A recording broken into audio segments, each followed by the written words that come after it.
চাঁপাইনবাবগঞ্জ সীমান্তে অব্যাহত পুশিন চেষ্টা এবং দালালদের পুশিন বাণিজ্যে জড়ানোর বিষয়ে বিস্তারিত জানাতে যুক্ত হচ্ছেন সহকর্মী একেএস রোকন।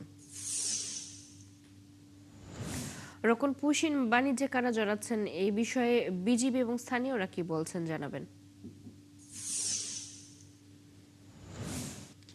মূলত যারা সীমান্তে চোরাকারবারির সাথে জড়িত তারাই মূলত এই পুশিনের সাথে জড়িত এবং এই ক্ষেত্রে কিন্তু ভারতীয় অংশে যে সমস্ত চোরাকারবারি রয়েছে এবং বাংলাদেশি সীমান্তে যারা চোরাকারবারি রয়েছে মূলত তাদের একটা যোগসাজশ রয়েছে এবং এই ক্ষেত্রে কিন্তু বিএসএফ একটা মুখ্য ভূমিকা পালন করছে এবং তারাই মূলত এই চোরাকারবারিতে টোপ দিয়ে তাদের অর্থের লোভ এবং চোরাচালান পণ্য সহজে পার করার একটা লোভ দেখিয়ে কিন্তু মূলত এটা করা হচ্ছে এবং স্থানীয় জনপ্রতিনিধি এবং সুশীল সমাজের পক্ষ থেকে বলা হচ্ছে যে এই ধরনের অনৈতিক কর্মকাণ্ডে যারা জড়িত তারা অবশ্যই দেশদ্রোহী, দেশের শত্রু, তাদের আইনের আওতায় আনতে হবে।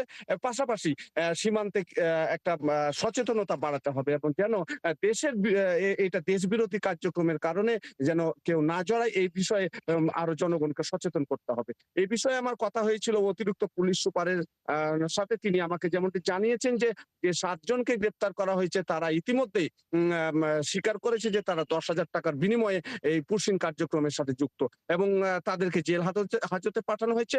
পাশাপাশি তিনি আমাকে যেমনটি জানিয়েছেন যে তারা যে সমস্ত মাদক চোরাকারবারি বা সীমান্তে চোরাচালানের সাথে যুক্ত তাদের একটা তালিকা ইতিমধ্যেই তাদের নজরদারিতে রয়েছে এবং তারা এই সমস্ত বিষয় নিয়ে কাজ করছে এবং যেন সীমান্ত এলাকায় এই ধরনের ঘটনা পুনরাবৃত্তি না ঘটাতে পারে এই জন্য পুলিশ সজাগ রয়েছে এবং এই বিষয়ে আমরা বিজিবির সাথে কথা বলেছি। বিজিবির যারা যে ৩টি ব্যাটালিয়ন এখানে চাঁপাইনবাবগঞ্জে কর্মরত রয়েছে তাদের সাথে আমার কথা হয়েছে। তারা আমাকে জানিয়েছেন যে বিজিবির পক্ষ থেকে যারা সীমান্ত এলাকায় চোরাচালানে জড়িত তাদের সতর্ক করা হয়েছে এবং বলা হয়েছে যে এই ধরনের কর্মকাণ্ডে যদি সত্যতা পাওয়া যায় তাহলে তাদেরকে কিন্তু কঠোর আইনের আওতায় আনা হবে এবং পুলিশে সোপর্দ করা হবে, বাংলাদেশি আইন অনুযায়ী ব্যবস্থা নেওয়া হবে।